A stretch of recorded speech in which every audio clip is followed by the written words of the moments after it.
vamos a continuar en la página 625. El subtítulo de este tema es La restauración del corazón del hombre. Perdón, 625. Donde es el inciso B, la restauración del corazón del hombre. Y comienza el texto diciendo lo siguiente: el pecado constituía el límite inferior en las posibilidades de la persona, límite de la desintegración interior. El mal no viene de ninguna de las realidades que constituyen a la persona, sino del mal uso de las fuerzas y de las facultades, de la violación del orden de la realidad. Esto es muy importante no olvidarlo, porque si no, entonces vamos a empezar finalmente a incurrir en determinadas equivocaciones. Por ejemplo, sostener que el hombre es malo en sí mismo, o bien que tiene una naturaleza corrompida, y no es así. O sea, la realidad de la persona es buena, y lo que sucede es, digamos, el mal, en este sentido, aparece cuando las fuerzas y las facultades, ¿no?, que el hombre posee se ponen al servicio de lo incorrecto. Entonces sí, el mal, vamos a decirlo así, hace acto de aparición. Y que esto de cierta manera es bastante básico. Por ejemplo, la realidad es muy simple. Si no hacemos bien las cosas, terminarán saliendo mal, ¿no? O sea, en este sentido el mal no juega ningún papel original. El mal es un accidente secundario, que de hecho no es absolutamente necesario.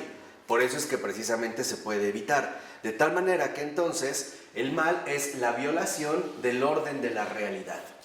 En ese sentido, es lo que ya algunos padres de la Iglesia consideraban que el mal es la negación del bien y por lo tanto juega un papel parasitario. O sea, ¿qué significa? Que no es original, sino que aprovecha el descuido, digamos, de las personas con respecto al bien para entonces hacer acto de presencia. Por eso dice el texto que el mal, en este sentido, es definido por Florensky como una deformación espiritual. Y esta es, digamos, como la descripción más clara que podemos dar del mal. El mal justamente es una deformación espiritual. De hecho, es, digamos, la deformación de nuestra realidad espiritual auténtica, o sea, la imagen y la semejanza divina. Lo que hace el mal es distorsionar nuestra verdadera integridad espiritual. Por eso, lo que opone finalmente a esta deformación espiritual Florensky es la integridad. Selomudri en ruso, castidad, la vida espiritual. O sea, la salvación aportada por Jesucristo restablece a la persona humana en su integridad originaria, que es lo que también en su momento vimos con von Balthasar. Al hablar de la realidad de la creación, vimos cómo el pecado no es un pecado originario, es algo posterior. Y entonces Florensky nos invita a no dejarnos atrapar en las densas redes del pecado, o bien de lo que trajo el pecado con su aparición, sino que tenemos que irnos literalmente a la fuente originaria de las cosas. Y desde esta fuente originaria de las cosas, que no es otra más que la bondad divina, entonces sí, recuperar el orden verdadero y profundo de toda la realidad. O sea, no distorsionar en este sentido la verdad de las cosas. Y dice ahí a continuación, la vía humana parece acceder a este equilibrio aportado por la vida nueva en Cristo es precisamente la ascesis, que ya vimos que la ascesis es la superación de sí mismo, ¿no? Esa es la ascesis, la superación de uno mismo, y que en último término conlleva a plantear con seriedad diversas renuncias y diversos reordenamientos en toda nuestra persona y en todos los niveles. En el nivel intelectual, en el nivel afectivo, en el nivel volitivo y sobre todo en el nivel espiritual. Esta es la ascesis, ¿no? La superación de uno mismo, como lo ha descrito Florensky, cuyo cometido directo es la reorganización de la naturaleza originada. O sea, finalmente nosotros, a través de la ascesis, lo que queremos hacer es reorganizar nuestra naturaleza originaria. De hecho, la ascesis es precisamente la vida espiritual. La vida espiritual siempre es una ascética, porque en la verdadera vida espiritual vamos reorganizando toda nuestra naturaleza humana, ¿no? Va, digamos, adquiriendo nuevamente su naturaleza originaria. Por ejemplo, quien lo resumió muy bien en su momento fue San Bernardo. San Bernardo decía, Dios nos formó, el pecado nos deformó y Dios mismo nos reformó. Entonces, esta es, digamos, como la secuencia fundamental de nuestra vida. O sea, restaurar el orden natural del hombre en el interior de su persona y su relación con el mundo, hasta configurar la persona espiritual. Entonces, lo que nosotros realmente estamos llamados a realizar es la recuperación profunda de nuestra persona espiritual, que involucra precisamente el evitar la prelest, ¿no? El engaño espiritual y ser partícipe de la ascesis. Ahora, cuando aquí se menciona lo natural, debemos también entender que no se está hablando de naturaleza en el sentido moderno, o sea, al menos no en el sentido actual en el que nosotros lo sostenemos. Porque cuando hablamos de lo natural, a partir del siglo XIX, parece que entendemos algo no vinculado, al menos no directamente, con lo divino. Como que lo divino y lo natural pareciera que se oponen. Y hoy estamos acostumbrados ya a hablar en términos de algo natural que puede ser explicado sin mayor problema o bien sin recurrir a la dimensión sobrenatural. Pero este es un error. Esto no fue más que un intento, precisamente del naturalismo del siglo XIX, para rechazar todo lo que dirigía a Dios y tratar de explicar las cosas en base a un razonamiento que toma en cuenta los factores naturales. El ejemplo más claro de esta postura naturalista es Darwin. Por ejemplo, para Darwin ya no hay un Dios creador. De hecho, ni siquiera hay una creación como tal. Más bien, en términos naturalistas, la creación es sustituida por un proceso evolutivo. Entonces, el ser humano no ha sido creado, es un producto de la evolución. Y a partir de esta línea, abierta por Darwin desde el siglo XIX, el naturalismo, en efecto, empezó a cobrar cada vez más importancia.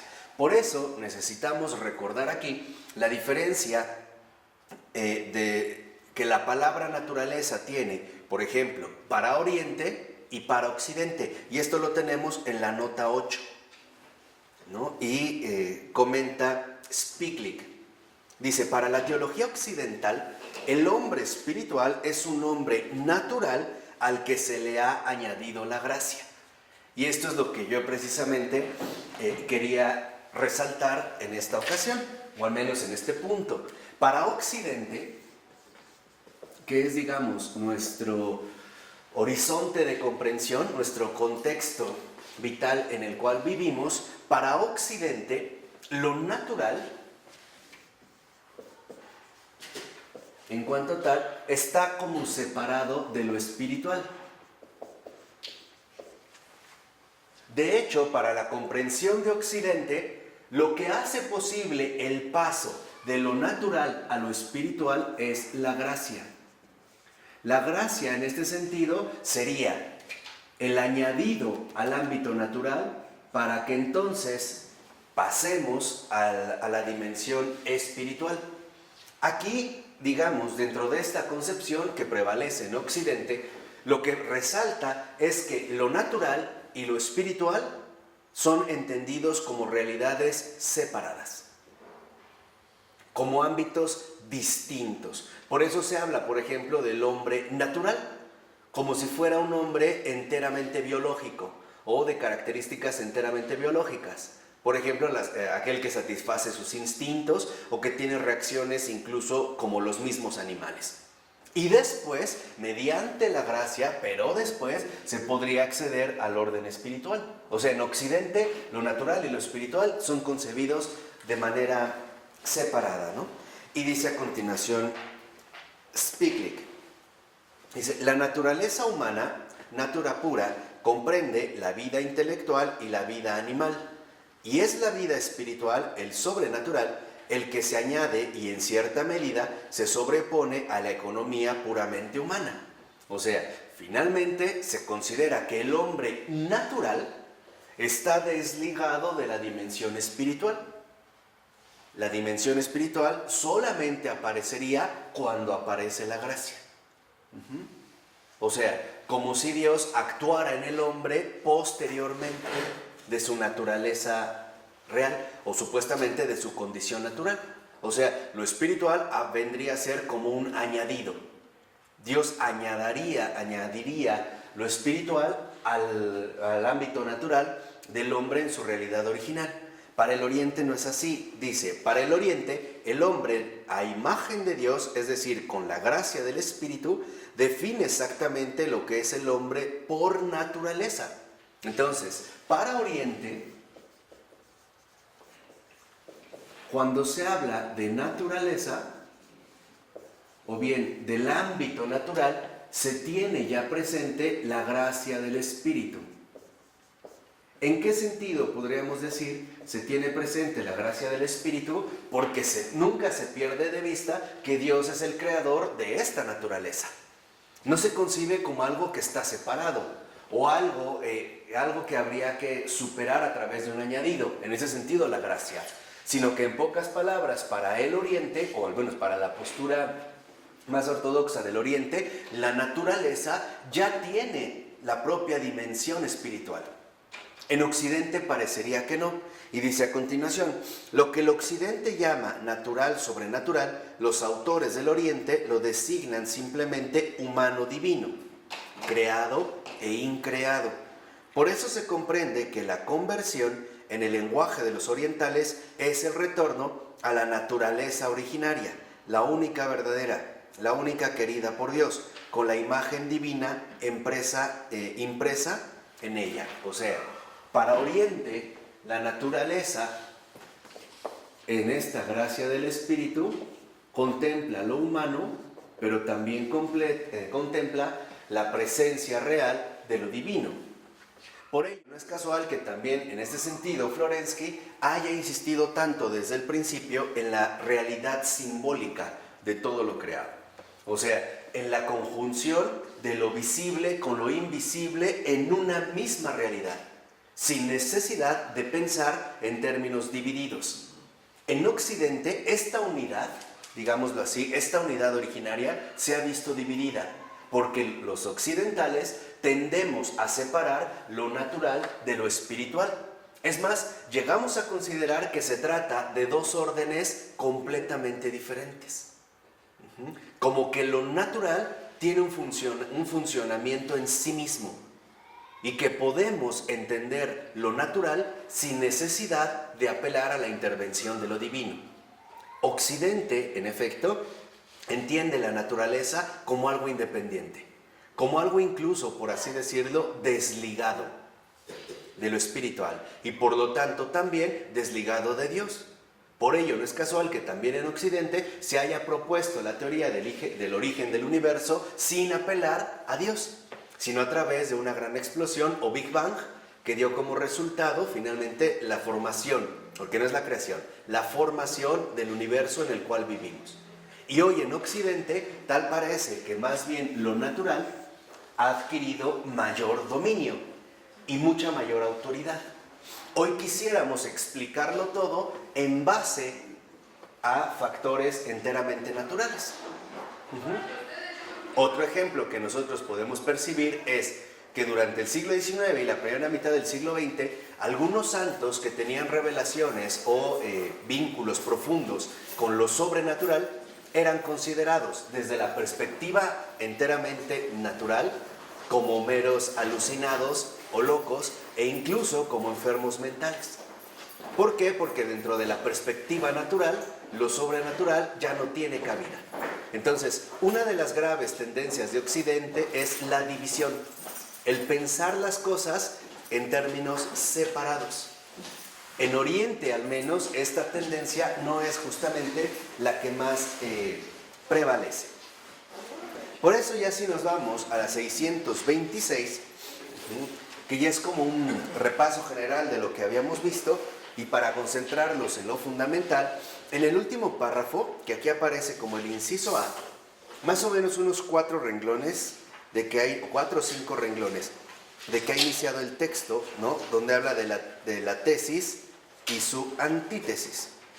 Y entonces, dice el texto, por una parte, la ascesis cristiana está basada en la doctrina de la bondad de la creación, y Florensky mostrará numerosos testimonios del aprecio de la realidad creada e incluso del sentimiento de amor a la naturaleza que nace en el asceta.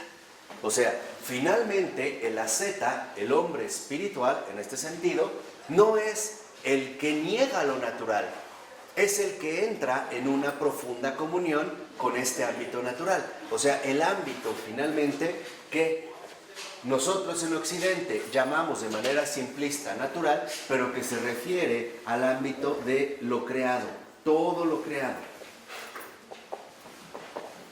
Pero este ámbito de lo creado no brotó espontáneamente, ni tampoco brotó sin un fundamento sólido.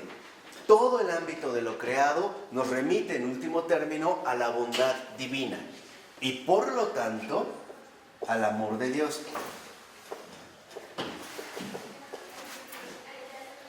¿Por qué es muy importante resaltar este punto? Porque en efecto en Occidente, debido a esta división en el planteamiento, solemos suponer equivocadamente que mientras más espirituales seamos, menos naturales somos.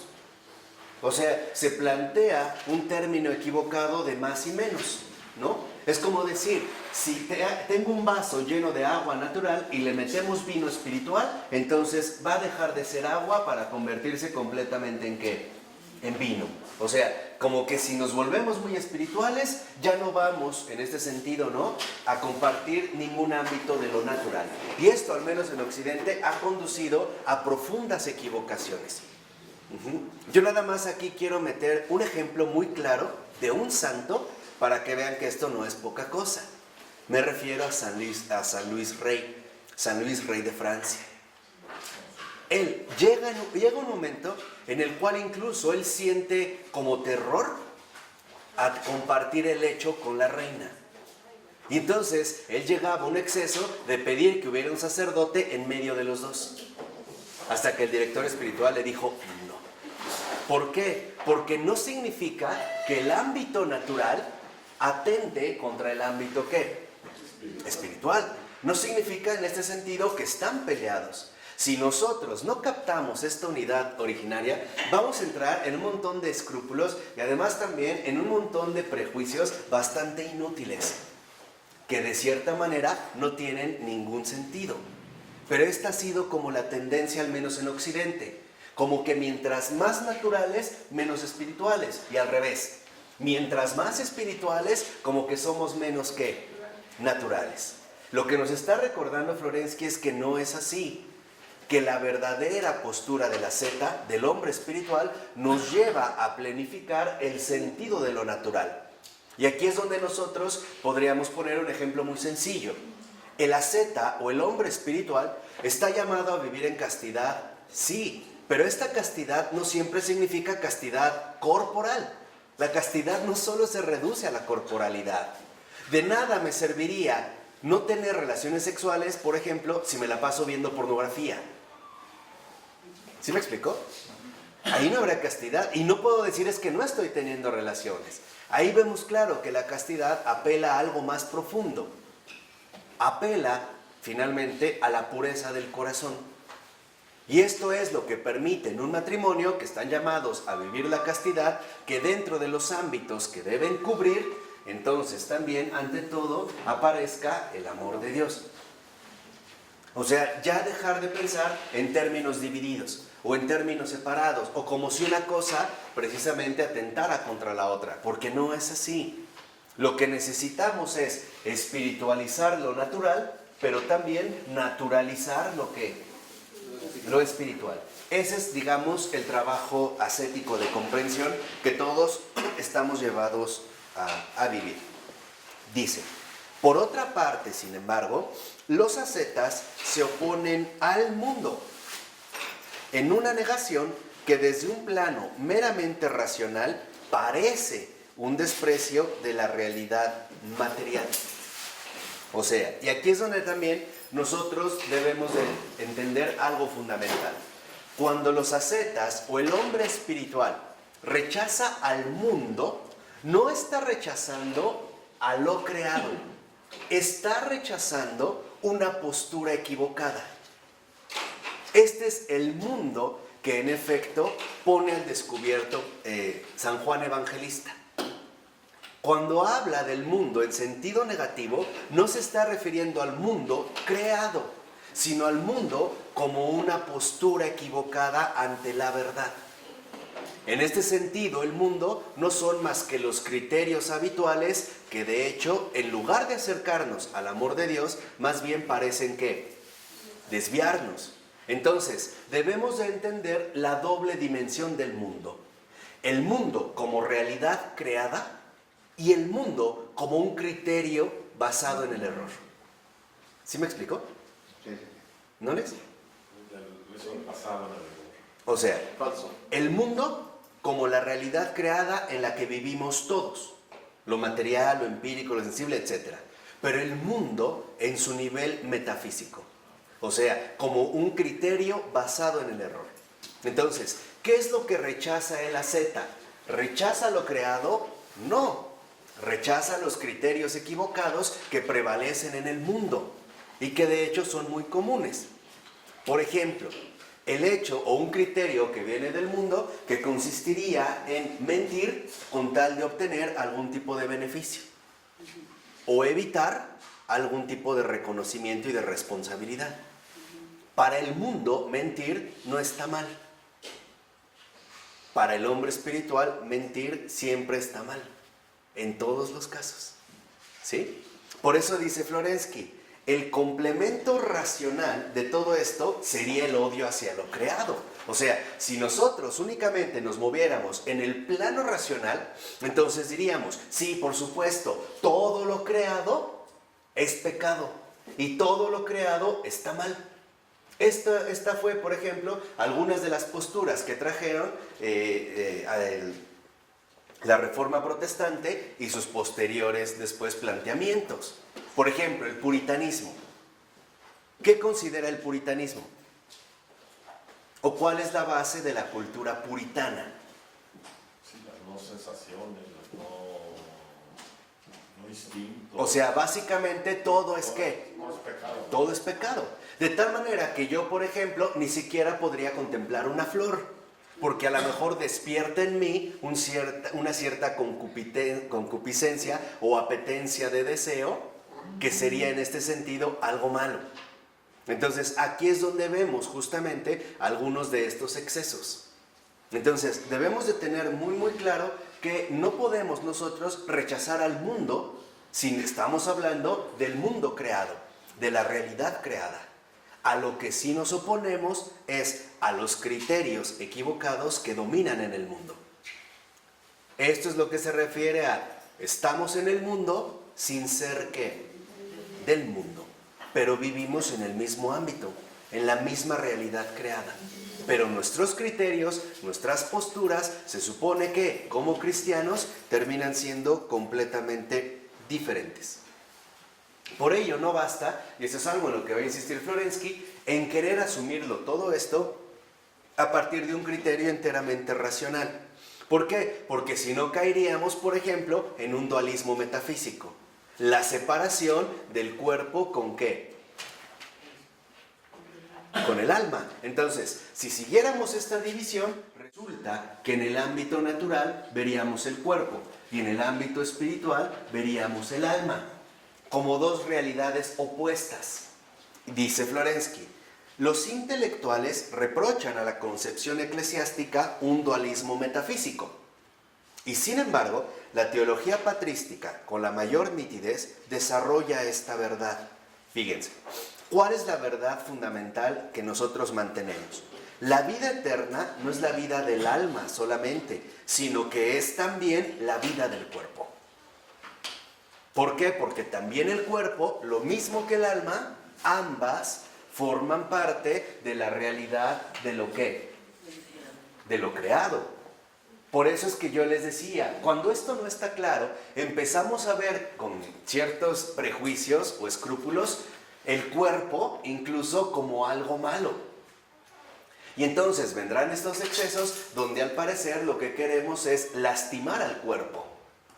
Y en este caso, lastimar al cuerpo para exaltar ¿qué?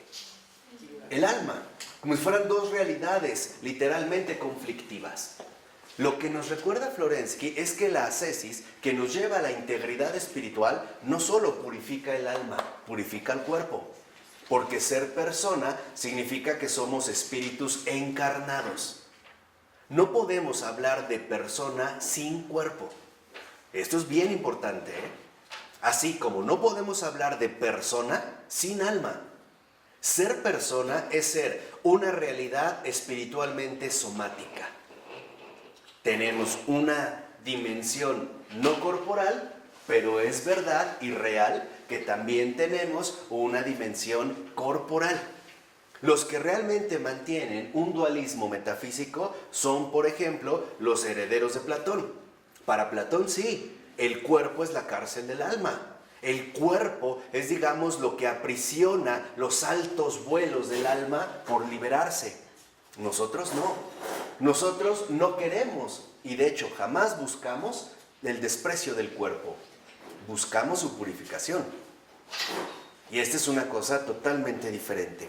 Por eso dice a continuación Florensky, el hombre se une con Dios espiritualmente y somáticamente.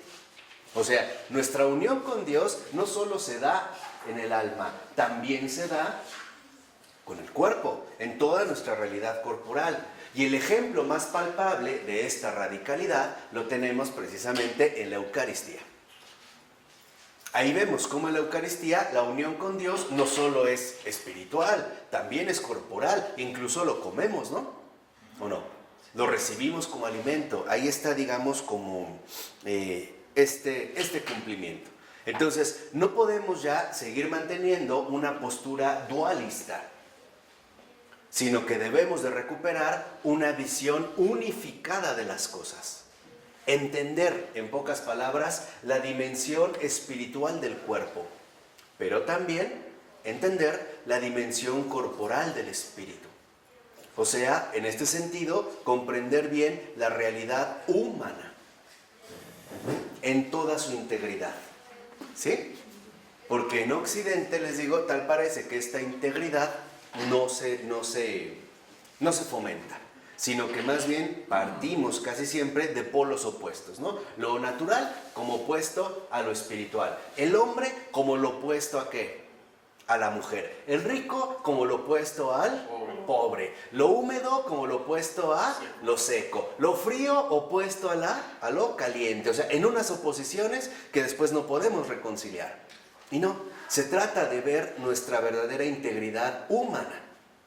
Que eso es justamente lo que Florensky va buscando. Por ello, en el último renglón de esta página 627, dice el texto, Florensky se pregunta incluso si las críticas al aparente dualismo ascético eclesial no serán un encubrimiento de la propia postura dualista de fondo no superada.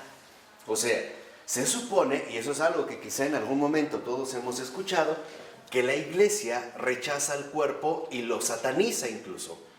Lo ve como algo malo. Pero en realidad, más bien esta postura dualista, desde una perspectiva auténticamente eclesial, no se ha mantenido. ¿Por qué? Porque siempre se busca rescatar la dignidad auténtica de la persona en todas sus dimensiones. O sea, no podemos nosotros seguir manteniendo un falso dualismo que nos lleva a tomar posturas ciertamente equivocadas. Porque no somos ni meramente cuerpos, pero tampoco somos puros espíritus. Esta es una de las grandes diferencias, por ejemplo, con los ángeles. Los ángeles sí son solamente seres espirituales. Ellos sí no tienen un ¿qué? Un cuerpo. Nosotros sí. Y aquí vemos el infinito amor de Dios por su criatura al encarnarse. Porque si Dios es espíritu, ¿qué pasa al momento de encarnarse?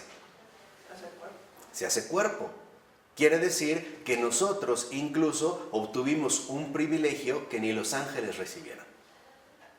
¿Por qué? Porque Jesús está asumiendo nuestra integridad humana. Nuestra alma humana, nuestro espíritu humano y también en este sentido nuestra realidad corporal, o sea, en este sentido carne. Entonces, esto hay que tenerlo muy presente. La integridad humana que contempla alma y cuerpo se llama carne. Aquí ya no me detengo porque ya la habíamos explicado en una ocasión. De hecho, hasta dijimos, es un mal uso del lenguaje hablar de que comemos carne de res, o carne de puerco, o carne de pollo. No, la carne es una realidad estrictamente, esencialmente, exclusivamente humana. ¿Por qué? Porque la carne es la conjunción de lo corporal y lo espiritual. Entonces, ¿cómo se debe de nombrar cuando hablamos de animales? Pues bastaba con decir comí res, pollo, no hace falta otra cosa, ¿no? Pero aquí empezamos a hacer también en este sentido mal uso del lenguaje. Por ello, si vemos ya en esta cita de Florensky, que es una cita muy importante, sobre todo en los primeros renglones, dice Florensky, el intelectual, hombre de razón, que vive de la homoiousia, el como si, acuérdense que no acepta la realidad, sino casi, ¿no? Como si, dice, ama el mundo entero en palabras y estima que todo es natural, pero de hecho detesta el mundo entero en la vida concreta de éste y quisiera destruirla para reemplazarla por las nociones de su razón, es decir, en realidad, por su yo que se afirma a sí mismo.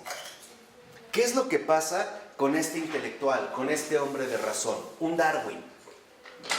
Darwin rechaza la realidad profunda del mundo entero para ahora querer imponer finalmente los planteamientos de su propia razón.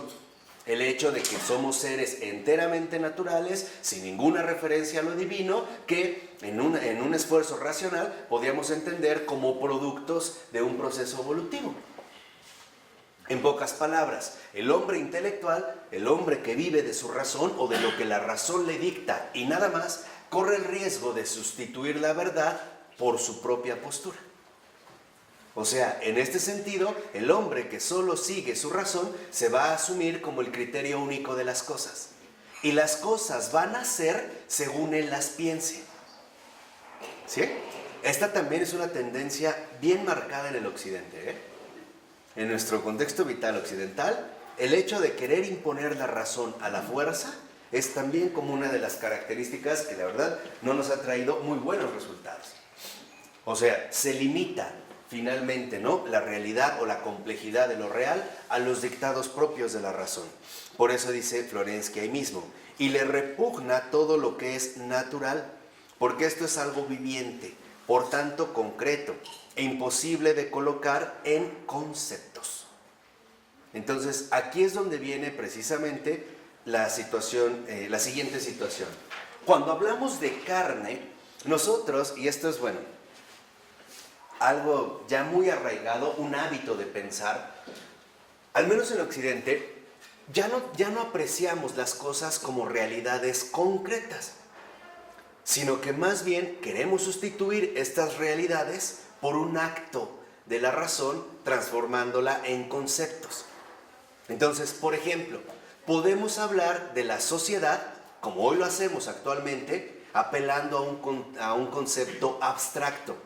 Y la vamos a tratar de definir según las exigencias racionales que va estableciendo nuestra propia razón. Pero, ¿qué pasa cuando nos topamos con la realidad concreta? ¿Qué pasa ahí? No la vemos, ni nos importa. Y nuestros conceptos encuentran dificultades. ¿Por qué? Porque sustituimos lo real por lo conceptual. Esto es algo en lo que insistió mucho, por ejemplo, John Henry Newman. Para Newman estaba claro que debíamos nuevamente tener profundamente establecida la diferencia entre lo nocional y lo real. O sea, entre el concepto abstracto, producido por la razón, concebido, por eso viene el conceptum, ha sido concebido por la razón, por nuestro intelecto, y la realidad concreta. Entonces, a lo que apunta Newman es que la tendencia fundamental que parece dominarnos es sustituir las cosas por ideas. O sea, queremos sustituir lo concreto por lo abstracto. Y entonces lo que hacemos es darle la espalda a la realidad. Empezamos a darle autoridad a nuestras ideas sin ponernos a pensar realmente si las cosas concretas son así o no. No sé si esto queda claro. Les decía, sí, de verdad es muy importante porque ya es un hábito arraigado en nuestra mentalidad moderna y occidental. Por ejemplo, hay quienes empezaron a desarrollar con el auge del capitalismo, por ahí desde el siglo XIX y sobre todo en el principio del siglo XX, empezaron a elaborar teorías acerca de la pobreza. Y entonces, en términos abstractos, consideraban que la pobreza era, vamos a decirlo así, un signo negativo de la realidad social.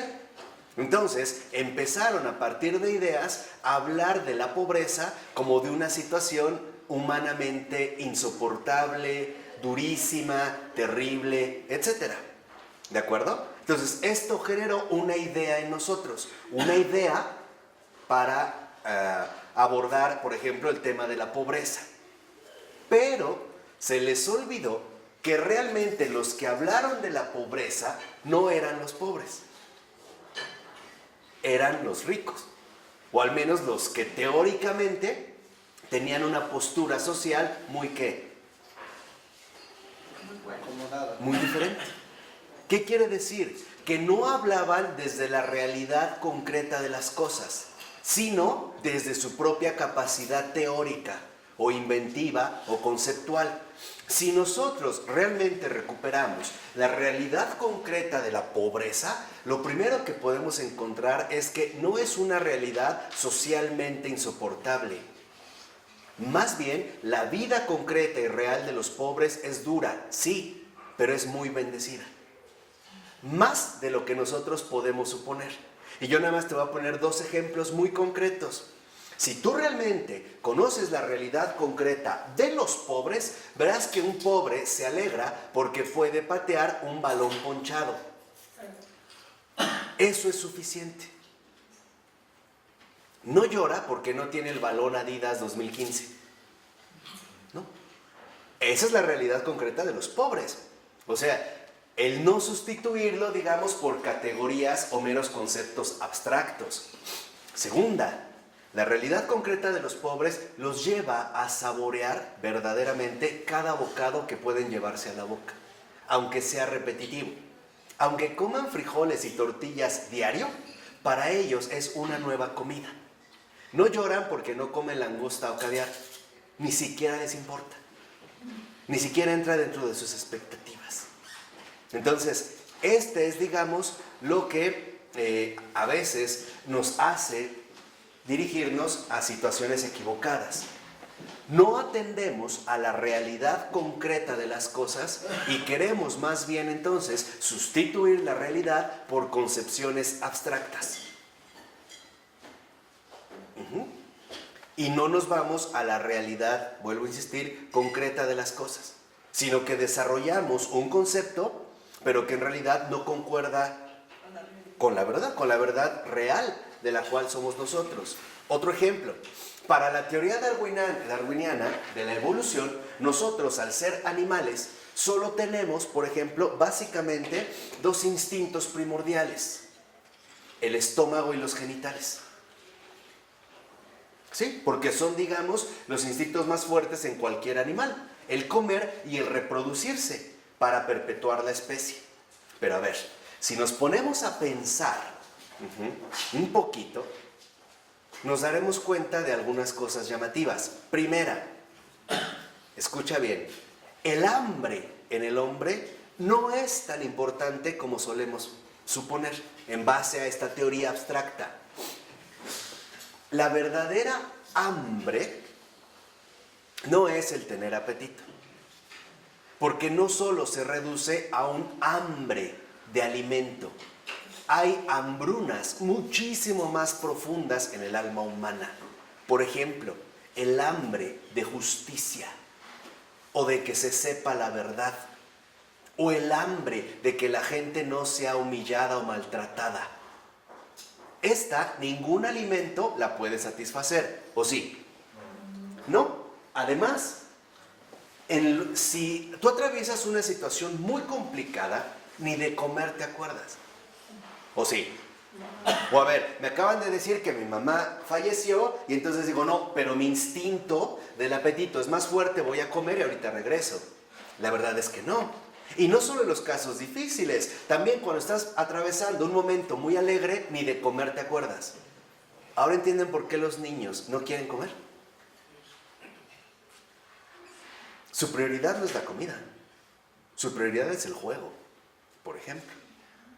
Lo mismo pasa en el ámbito de la sexualidad, para que vean que es recuperar la realidad concreta de las cosas. La sexualidad en nosotros, en realidad, tampoco es tan apremiante como nos lo suelen presentar, en base a estos conceptos abstractos. Tan es así que yo creo que los mejores momentos de tu vida que has tenido con otra persona han sido vestidos, no desnudos. O sea, no es algo que realmente sea apremiante. Ni siquiera sentimos la sexualidad como un instinto por propagar la especie. Tan es así que yo creo que a cualquier mujer en su sano juicio no le da igual tener un hijo de cualquiera. Porque diría, bueno, no importa el papá, importa que contribuyamos a la perpetuación de la especie. No es verdad. Entonces, aquí es cuando nosotros necesitamos volver a recuperar la realidad concreta de las cosas. O dicho de otra manera, frenar nuestro frenesí de ideas. No basta con hacerse una idea. Hay que contemplar, dejar que las cosas nos hablen en su realidad concreta. Otro ejemplo y último, para que quede claro y contundente esto que estamos diciendo. Los papás modernos del siglo XX tuvieron la idea de que le iban a dar lo mejor para sus hijos. Pero en su idea, lo mejor era dinero, o aquello que el dinero pudiera aportar. Por ejemplo, todos los caprichos que el niño pidiera: coche, pantallas, ropa, zapatos, etc. Pero resulta que para poderle darle, según lo mejor, el papá tenía que trabajar. Y no solo trabajar, tenía que sobretrabajar. Entonces, él tenía la idea que al darle todo al niño, le estaba dando ¿qué? Lo mejor. Pero la realidad concreta de las cosas nos dice que le dio algo peor: la ausencia de su presencia.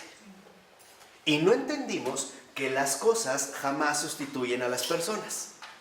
¿Y qué llevó finalmente, o qué trajo consigo el abandono de estos niños? Problemas de conducta, ansiedades, depresiones e incluso apegos a realidades supuestamente, ¿no?, importantes, pero que en el fondo no lo son.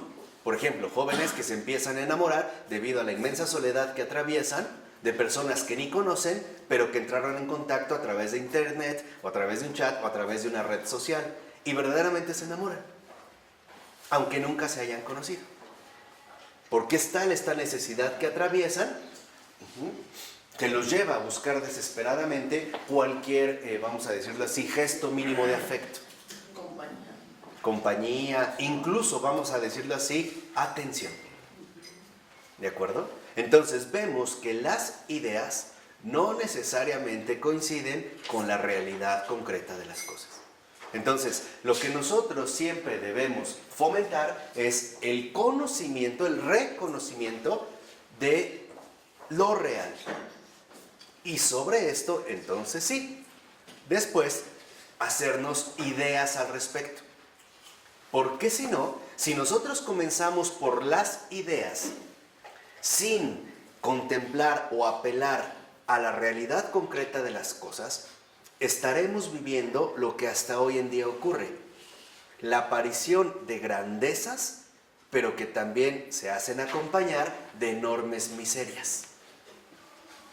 Un ejemplo: estuvo bien que se desarrollara la farmacología, sobre todo en la invención de ciertos remedios para muchas enfermedades, como la penicilina, etc. Pero también es verdad que el propio desarrollo de la farmacología después también trajo consigo la aparición de drogas sintetizadas, drogas sintéticas. Y aquí es cuando vemos precisamente, ¿no?, cómo aparece una idea, pero que después también trae consigo una enorme miseria. Y eso es también parte de lo que vivimos hoy en día. Por ejemplo, fue también una grandeza el haber descubierto las potencialidades tecnológicas. Sí, la idea era que todos estuviéramos o tuviéramos acceso a la tecnología. Bien, pero por ir de una sola idea y no partir de la realidad, también el avance impresionante de las tecnologías nos ha llevado a unas miserias impresionantes. La peor de todas, el aislamiento, que se fue dando gradual. Fue una maravilla que yo me pudiera comunicar con otro conocido a larga distancia a través del teléfono.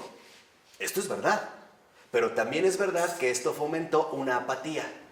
¿Para qué lo voy a ver si le puedo hablar? Seamos honestos.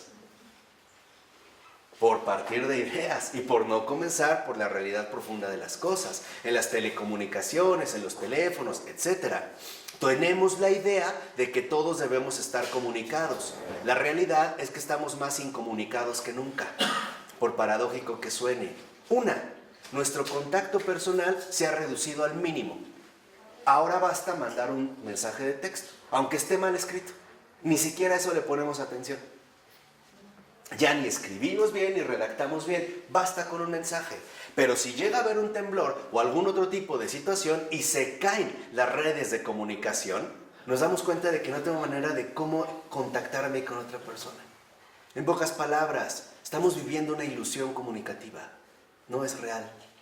No estamos comunicados. Estamos sometidos a unas condiciones tecnológicas de comunicación, pero eso no es estar comunicado.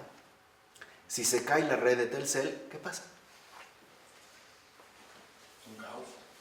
Se vuelve caótico, ¿no? Ahí es donde vemos, en realidad no estamos comunicados. Estamos más descomunicados que nunca. Hay personas que ya no volvieron a visitar a sus papás o conocido amigo si le pueden hablar.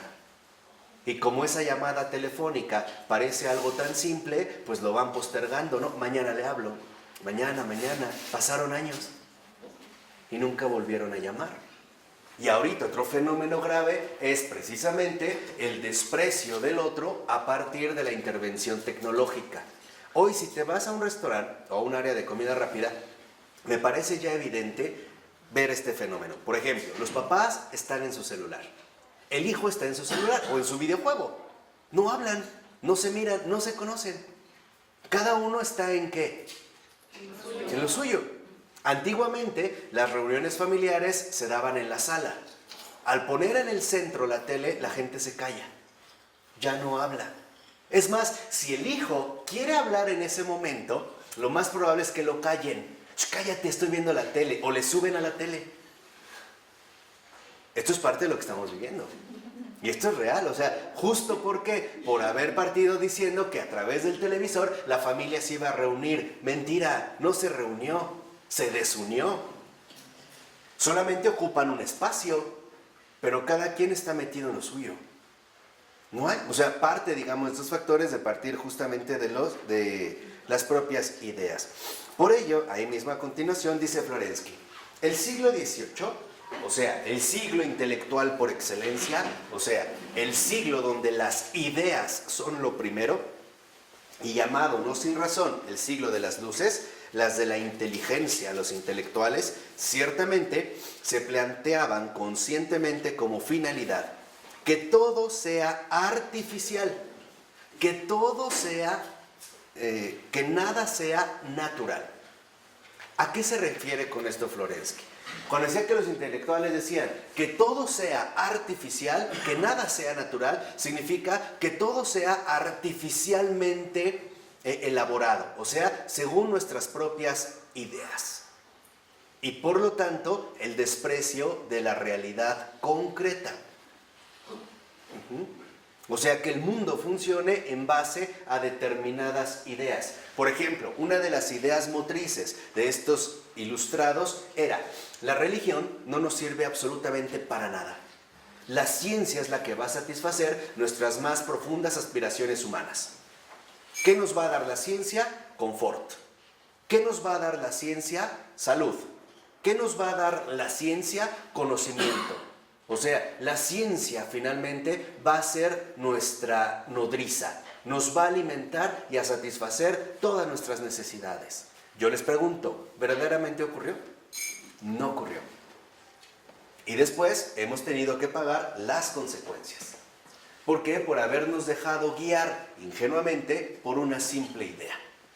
¿De acuerdo? Decían, los hombres solo necesitan ciencia.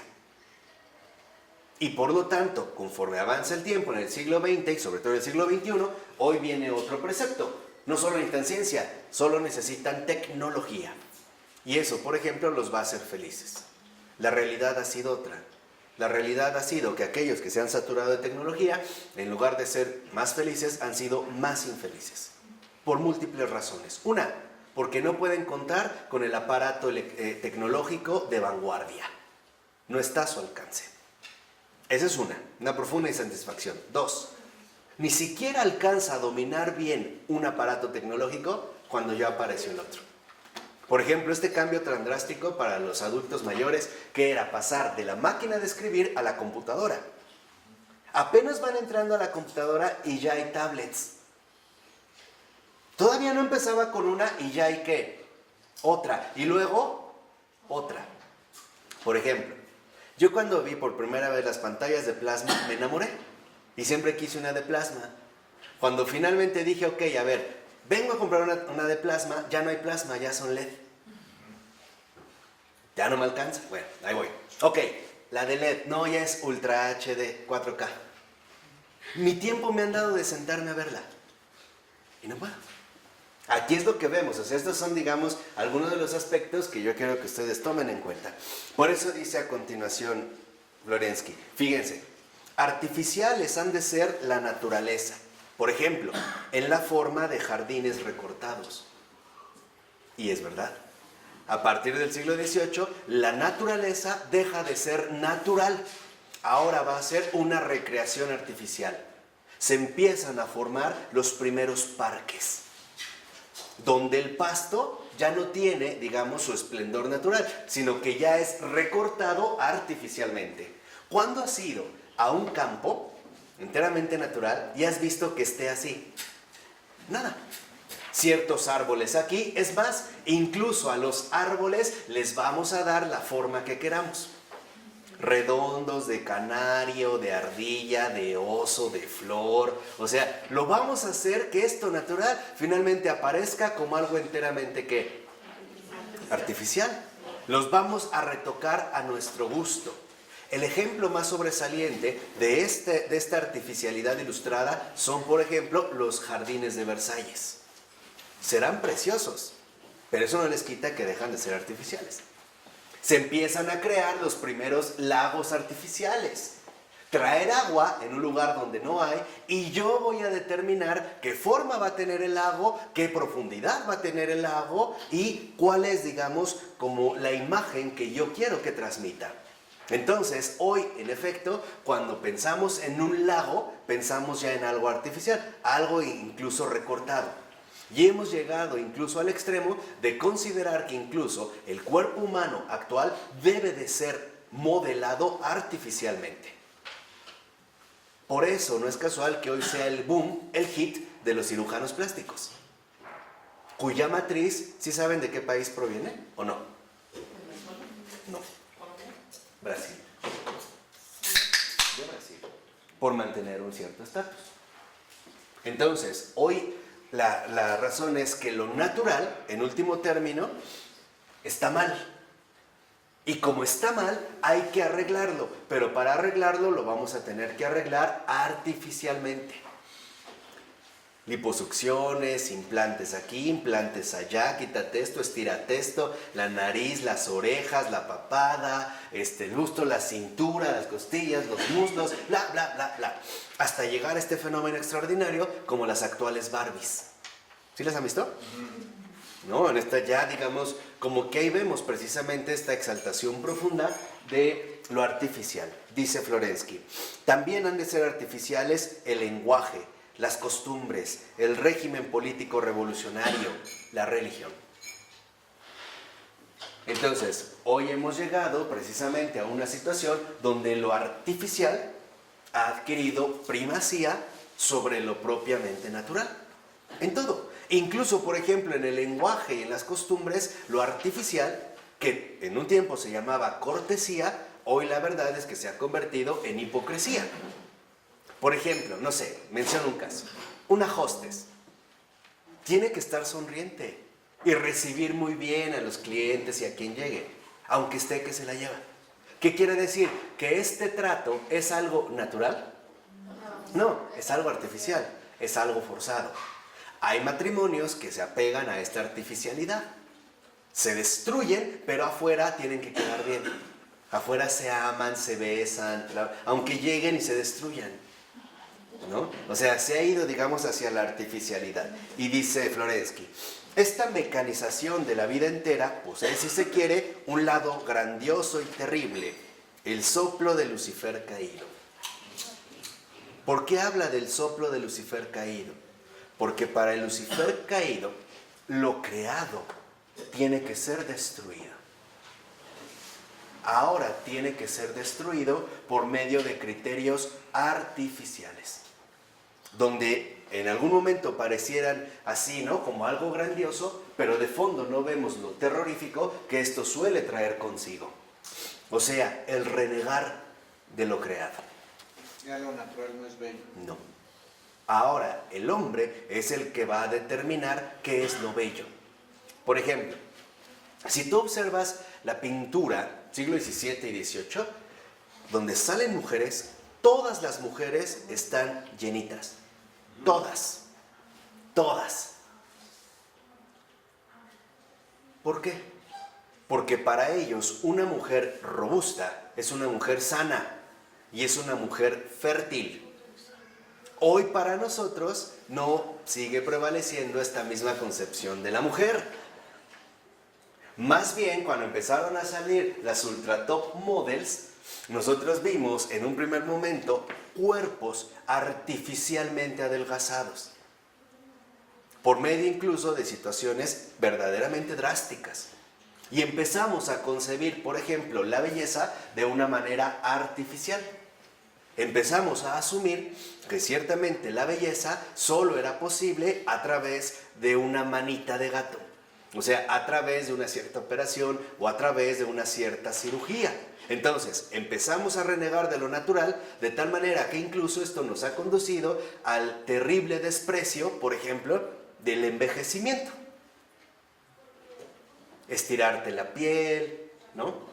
El tinte del cabello, o sea, en todas estas exigencias que hoy parecen finalmente estarnos sometiendo.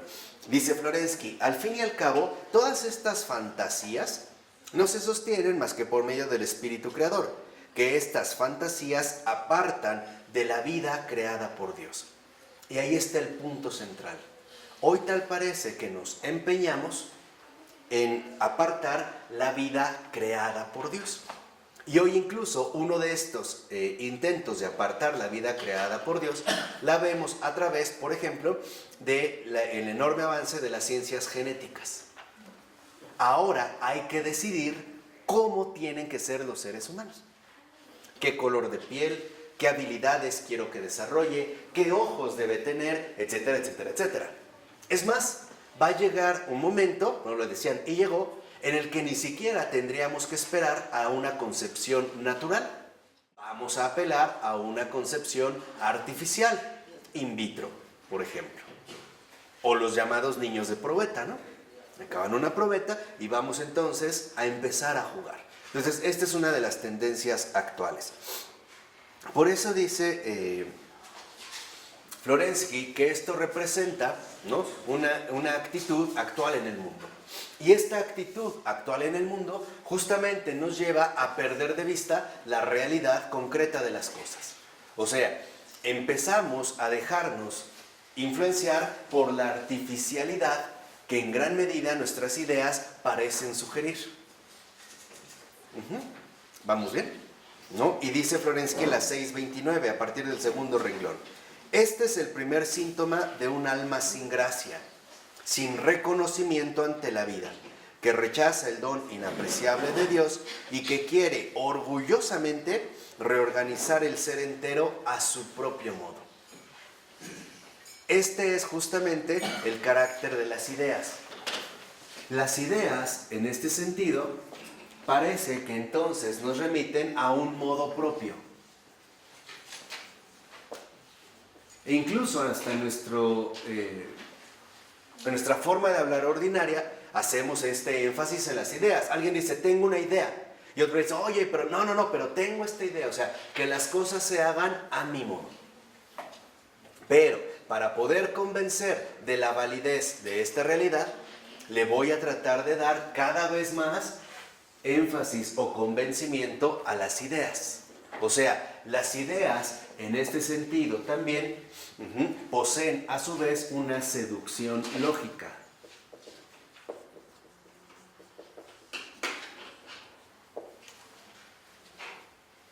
Y ahí es cuando precisamente nosotros nos podemos enganchar más fácilmente. ¿Por qué nos resultan tan convincentes las ideas propias? Porque nosotros mismos las formamos. Están, por así decirlo, hechas a nuestra propia medida. Por eso nos resultan tan aceptables, tan cómodas e incluso tan sugerentes como para querer convencer en último término a todos que los demás. Entonces, de la seducción lógica pasamos después a la persuasión. Claro, yo estoy convencido de mi idea, entonces voy a tratar de convencer a los demás. O de imponer. Imponer. Puede ser persuasión. Si después, por medio de la persuasión, no se logran los resultados esperados, pues vendrá la imposición. ¿No? Ahora se impone. Se va a tener que hacer esto. Un ejemplo muy sencillo. La anulación de la filosofía en el sistema educativo, que es una tendencia a nivel mundial. El Fondo Monetario Internacional dio una idea, o sea, quiere imponer un modo propio de hacer las cosas.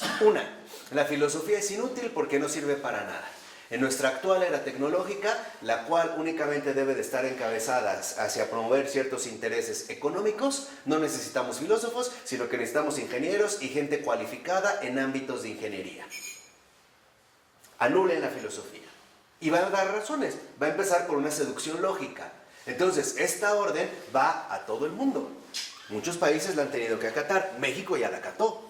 Por ejemplo, la SEP ya no tiene filosofía. La UNAM la conserva. No sé por cuánto tiempo, la verdad. Pero ahí va. O sea, viene una persuasión. Y a esta persuasión, nosotros a veces le llamamos discurso, que no es más que retórica. O sea, un ejercicio de convencimiento.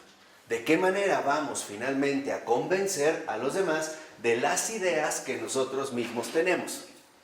¿Cómo quisiéramos precisamente que las cosas se impusieran según mi propia idea? O sea, según mi propio modo. Un ejemplo drástico de esto lo tenemos en la tentación de Eva y de Adán. Cuando la serpiente le dice, no es verdad. Eso no va a suceder. Ahí está. O sea, él tiene una idea. Esta idea la va a transmitir, esta idea que para él es una seducción lógica, la va a tratar finalmente de filtrar a través de una persuasión. Pero esta persuasión exige un discurso y por lo tanto también involucra una determinada retórica. Si lo ven, el propio demonio le da sus razones a Eva. Y Eva cae en esta trampa, sucumbe a la seducción lógica y también llegará un momento en el que, al parecer, adopta esa misma ¿qué? Idea. ¿De acuerdo? ¿Vamos bien? Entonces, cuando esto, digamos, aparece, en lo que nosotros finalmente debemos de recapacitar es que nuestras ideas no son necesariamente la medida real de las cosas. ¿Por qué Cuidado. suponen a lo limitado? A lo limitado de las ideas humanas. Claro, porque son cómodas. Porque son cómodas. O sea, la formación de ideas involucra que nosotros, en este sentido, ¿no?, podemos o buscamos de fondo tener el control. A ver, lo voy a tratar también como de plantear dentro de esta perspectiva. Cuando una persona tiene una idea y esta idea le seduce lógicamente, quiere imponerla a todos, a costa de lo que sea. O bien también de esta manera, por decir, cueste lo que cueste. ¿De acuerdo? Entonces, Cuando las ideas sustituyen la realidad concreta de las cosas, entonces el peligro que nosotros vamos a correr es que en efecto vamos a tratar de imponer las cosas a nuestro modo y vamos a tratar de contagiar a los demás con nuestra propia seducción lógica, empleando la persuasión. En este sentido, empleando el discurso, la retórica. Es que hay que recordar que la verdad es antinómica. En estas, digamos, en estas tensiones que se dan. Pero por eso es tan difícil para un ser humano renunciar a sus ideas. ¿Por qué? Porque la idea le convenció a él. Y si le convenció a él, los demás también tienen que, ¿qué? Que convencerse. Por eso cuando alguien llega y dice, por ejemplo, tengo una idea, vámonos de vacaciones, y el otro dice no, el que propuso la idea se enoja. Porque su idea es su mundo. En pocas palabras, y esto es lo que yo también quiero que entiendan, cada idea tiene una fuerza de poder. No son neutras. Las ideas no son creaciones neutralmente psicológicas. No crean de que se formó en mi cabeza, en mi mente y ahí quedó. Mentira. Porque toda idea lo que busca en último término, en este modo propio, es una imposición. Si yo he generado esta idea, pues ahora quiero que todos se sometan a mi idea. Y esto es lo que generan, finalmente, ¿no?, el gran impacto que tienen las teorías en cualquier realidad humana. Hay quienes se dejan llevar, por ejemplo, por una determinada idea. Y es tal la seducción lógica en la que pueden incurrir que incluso están dispuestos a morir por defender esa idea. Porque se ajusta finalmente a sus propios parámetros. Un ejemplo, Hitler. Hitler tenía una idea. La idea de que el Tercer Reich ya estaba implantado y el dominio milenario del Tercer Reich que él iba a inaugurar, finalmente era ya algo hecho. Aquí sí vemos a un alucinado. Porque Hitler ve una Alemania que en realidad no existe, no ha existido. Y lo vemos incluso hasta el final de sus tiempos, ¿no? O sea, al final, en los últimos momentos de su vida, él seguía viendo un combate que hace mucho se perdió. Entonces decía, envía tales ejércitos aquí, envía tales refuerzos, y los demás no lo contradecían. ¿Por qué? Porque tenían miedo. Ya, esos ejércitos ya habían sido derrotados hace mucho. Cuando a él finalmente le cae el 20 que todo está perdido, ¿qué hace? Se suicida. Este es finalmente el asfixio de la idea, la asfixia que puede generar la idea. O se va a Brasil. O la seducción.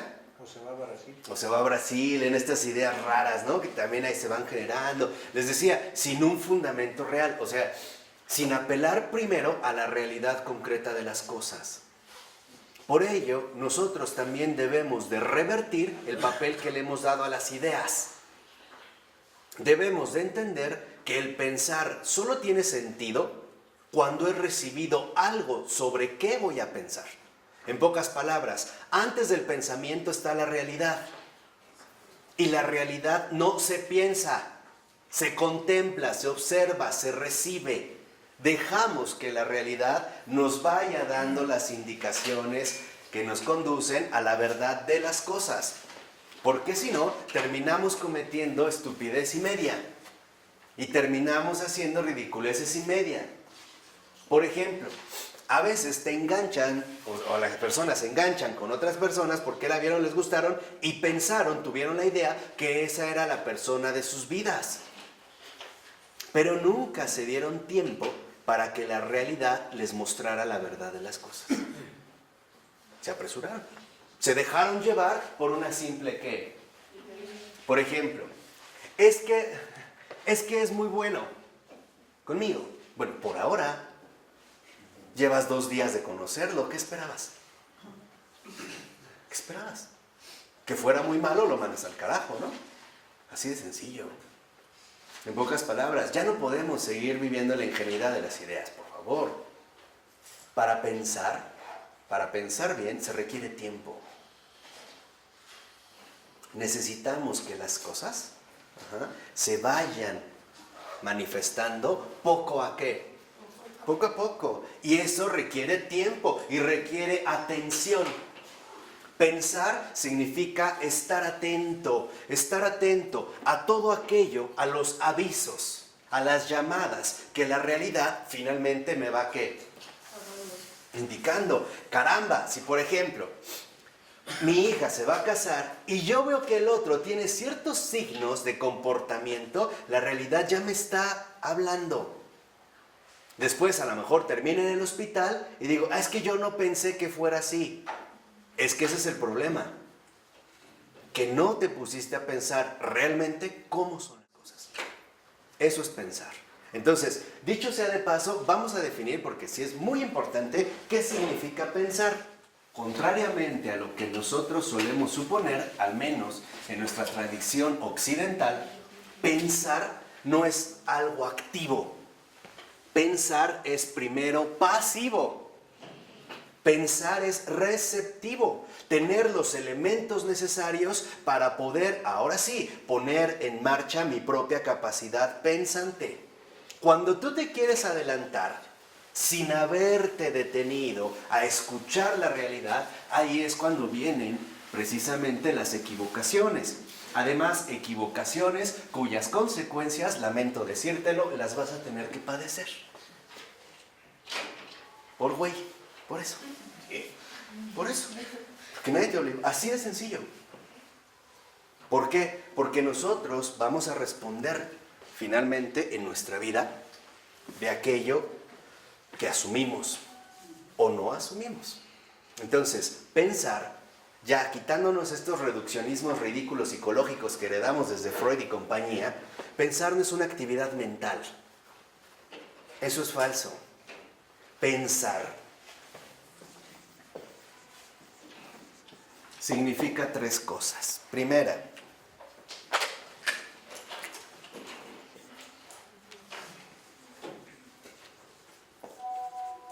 pensar significa vencer la pereza intelectual. Eso es pensar.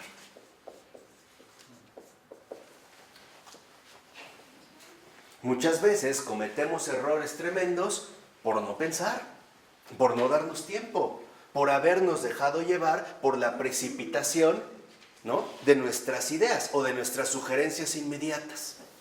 O sea, por habernos tomado demasiado en serio a nosotros mismos.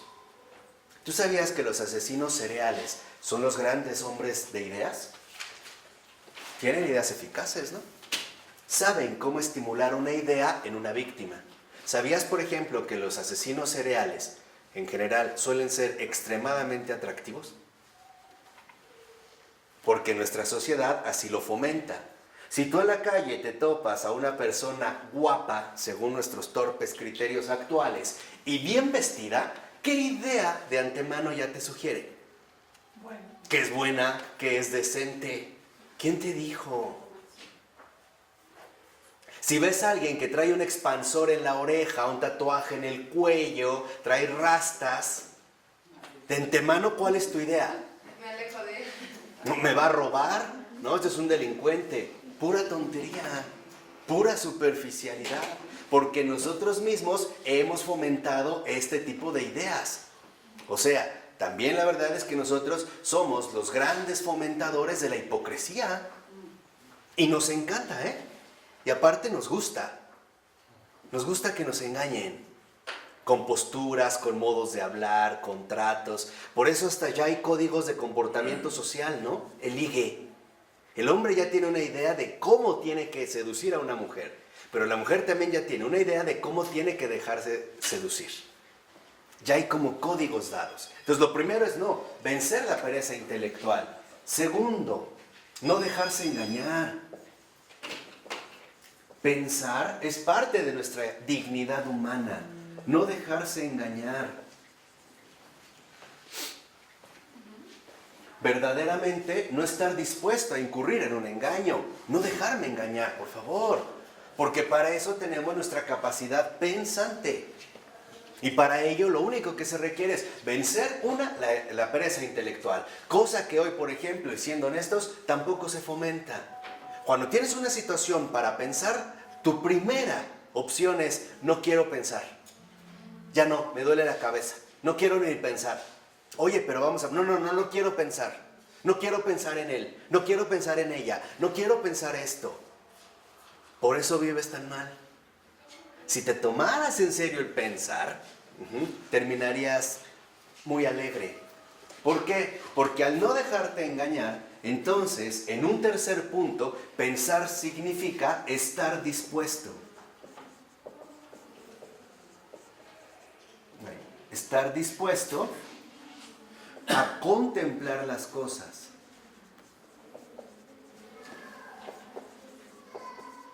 Tal y como son.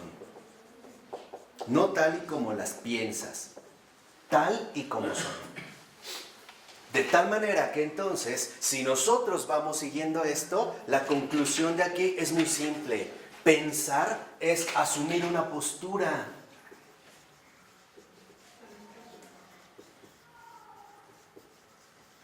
Por lo tanto, pensar es un compromiso existencial.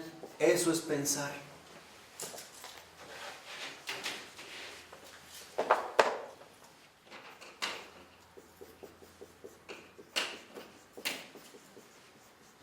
Eso es pensar. ¿Por qué nos tragamos tan fácilmente que pensar es una actividad mental ahí medio rara, neutral? No es verdad. Tu ausencia de pensar traerá consecuencias en tu vida. Así te la pongo tan fácil. Y tú sabes bien de qué te estoy hablando. Por no pensar, has tenido que padecer bastante. Por no tomarte el tiempo. Entonces, pensar, vencer la pereza intelectual, en este sentido, significa que involucra una fuerza. Pensar es fuerza. Segunda, no dejarse engañar. Significa que a través del pensar, significa también una defensa, una protección.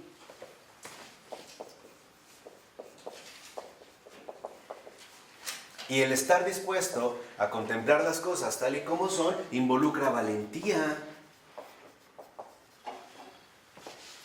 Fuerza, defensa o protección y valentía son las características centrales de la postura pensante. Y eso nos da entonces la posibilidad de adquirir un verdadero compromiso existencial. ¿Qué se requiere para pensar? Dos cosas, tiempo y atención. Eso es todo. Espera, no te precipites. Vamos a pensar a fondo.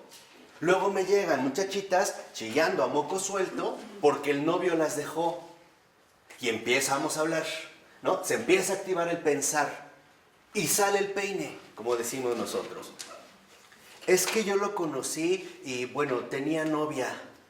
Y me empezó a hablar a mí, entonces, bueno, después la cortó y anduvo conmigo. Dije, carajo, ¿qué no te diste cuenta desde el principio qué tipo de persona era? Te lo estaba diciendo desde el principio. ¿Por qué te dejaste engañar por tu idea de que a mí me quiere más o de que yo soy más importante y por eso la dejó? Lo que eso significa es que no se toma en serio a nadie, ni a ti. ¿Qué te hizo pensar que eras tan importante? Como para que contigo cambiara esta situación, que desde un principio te mostró. Por eso requerimos entender que el pensar en este sentido se opone al fantasear. ¿No es también lo que ya nos enseñó Florensky? No el fantasear, es la creación de fantasmas, o sea, intelectuales, ideas, pero sin un fundamento realmente objetivo, sin verdad. Dejarse llevar enteramente por puras fantasías no es una de la parte ascética, a mi entender, más importantes que Florensky nos ha enseñado. No nos ha enseñado Florensky a pensar y por lo tanto ya no dejarnos atrapar por el fantasear. Conociste a una persona y tú empezaste a crear tus fantasías. Es muy bueno, es no sé qué, pasa el tiempo, se juntan y se descubren y se decepcionan, se les rompió el corazón. Es que yo no pensé que fuera así. ¿Y quién te dijo? ¿Cuántos pensar es desconfiar? No, es desconfiar de ti mismo.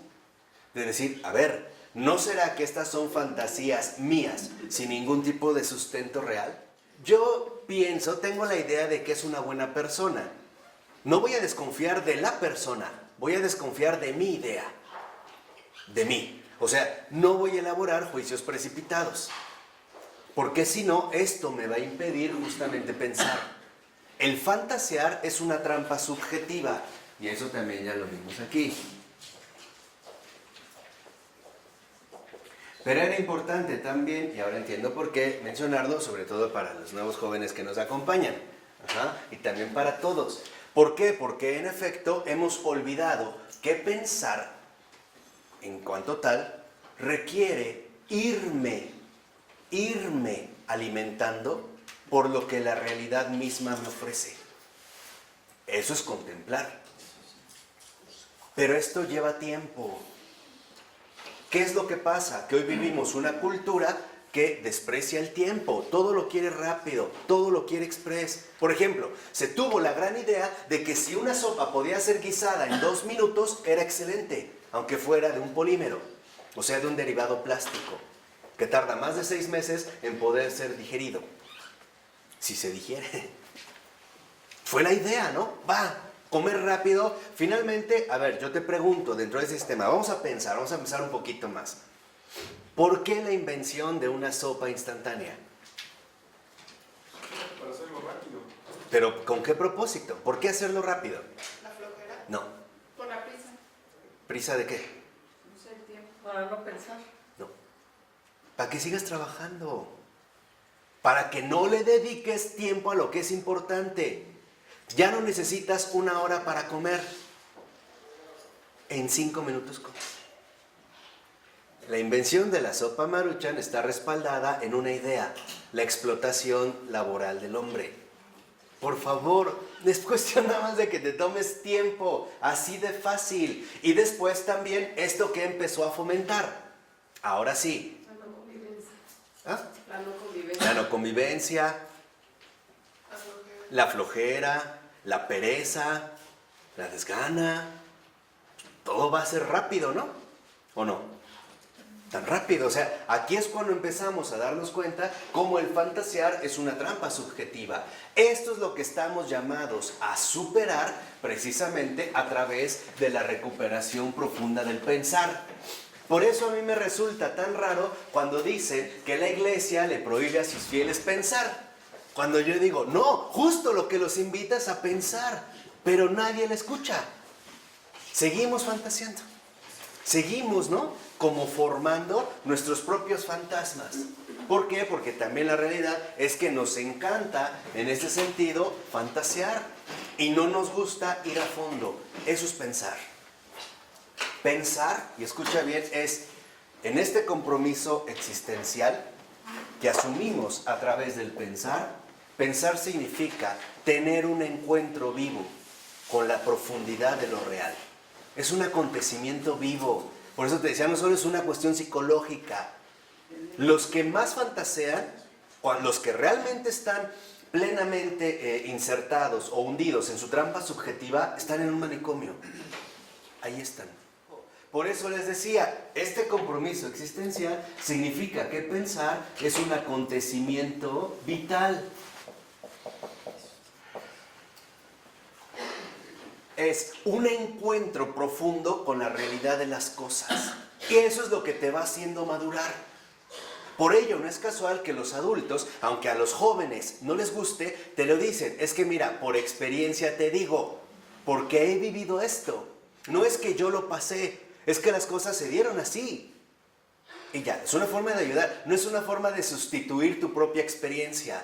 Porque entran los conflictos, no, fue tu vida, no tiene por qué ser la mía, y no sé qué, bla, bla, bla, bla, bla, bla. No es esto lo que se da, es nada más una recomendación.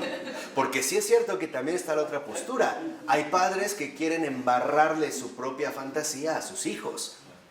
Yo he conocido madres, desafortunadamente, ¿no?, que han convencido a sus hijos de que la vida es de tal manera, según sus propias ideas. No, hija, tú no te dejes, ¿eh? Tú, el dinero, tú esto, tú el otro, tú aquello. Y lo mismo en el hombre, tú no te dejes, ¿no? Ahí va la idea, pura mierda. Y perdón que lo diga así, pero es la verdad. Ahí está la seducción lógica que dijimos. hay algo extraño. Cuando una idea es tóxica, como cualquier otra bacteria o virus, busca el contagio de los demás. Lo busca. Y muchos caemos, ¿no? ¿O no?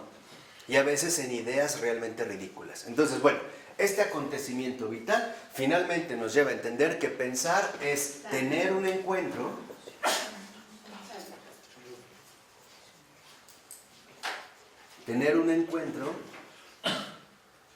con la profundidad real de las cosas.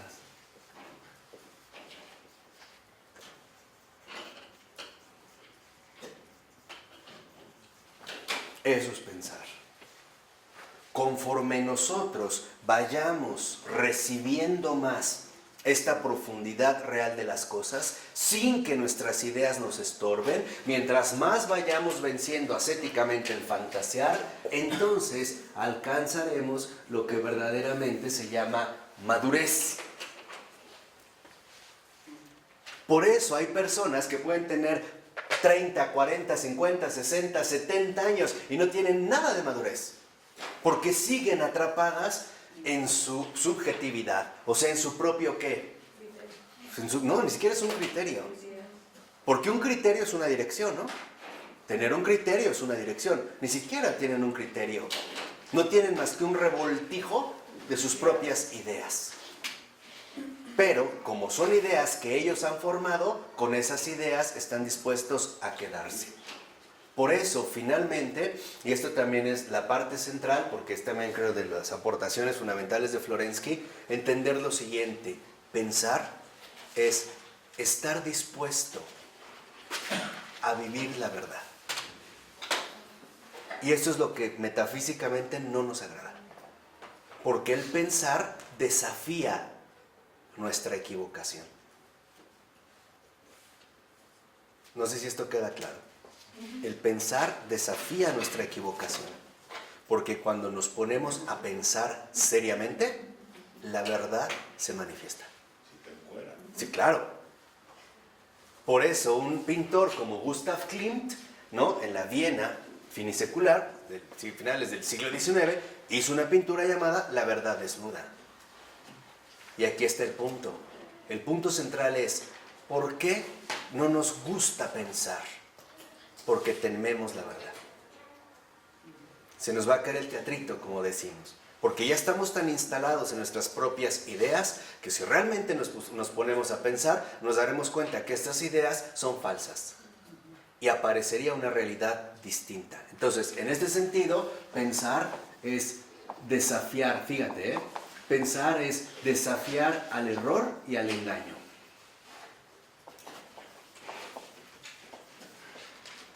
¿Con las sectas lo piensan? No, es que hoy pensamos, o sea, lo que quiero es que hoy consideramos erróneamente que pensar es tener ideas. Y que porque alguien tiene una idea ya piensa. No. Ya tenemos el criterio suficiente para reconocer cuando alguien realmente está en el pensar y cuando alguien realmente está en el ¿qué? En el fantasear. Hoy, decir que alguien no piensa es un insulto. Lo asumimos como un sinónimo de idiota.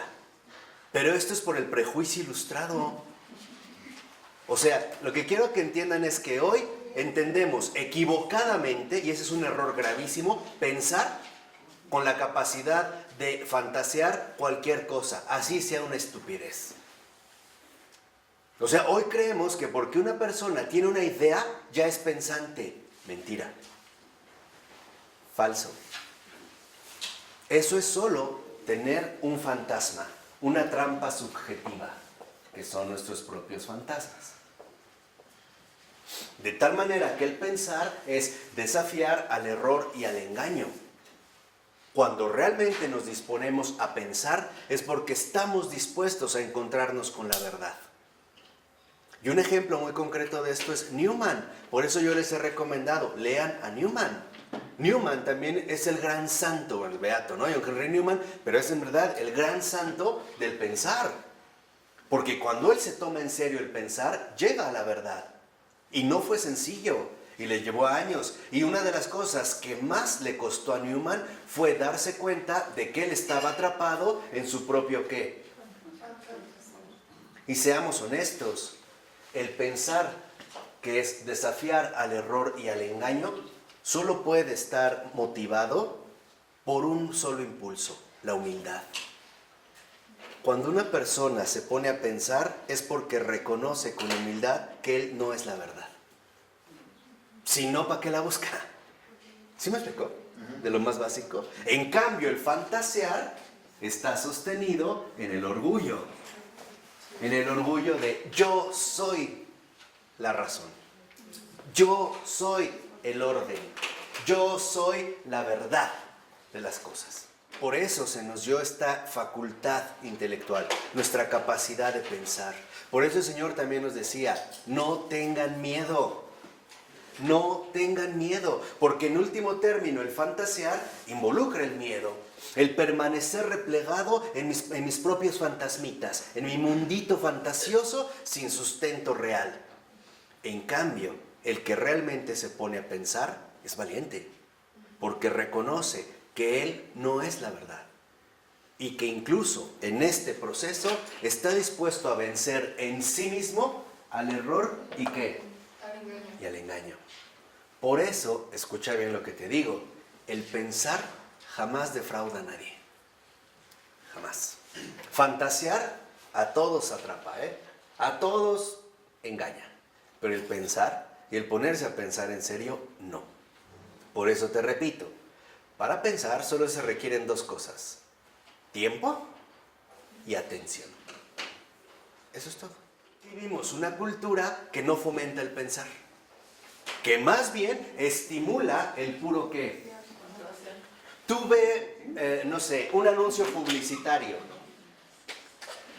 Si tú usas tal loción o tal desodorante, el desodorante hacha, ¿no? Llamémosle así. ¿No? Si tú usas tal desodorante, te vas a convertir incluso como en un muñequito de chocolate donde todos te van a querer lamer y morder.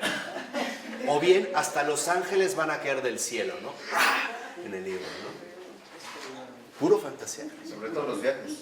Claro, ¿no? O sea, si viajas a este lugar, como que se va a cambiar la vida, ¿no? Claro.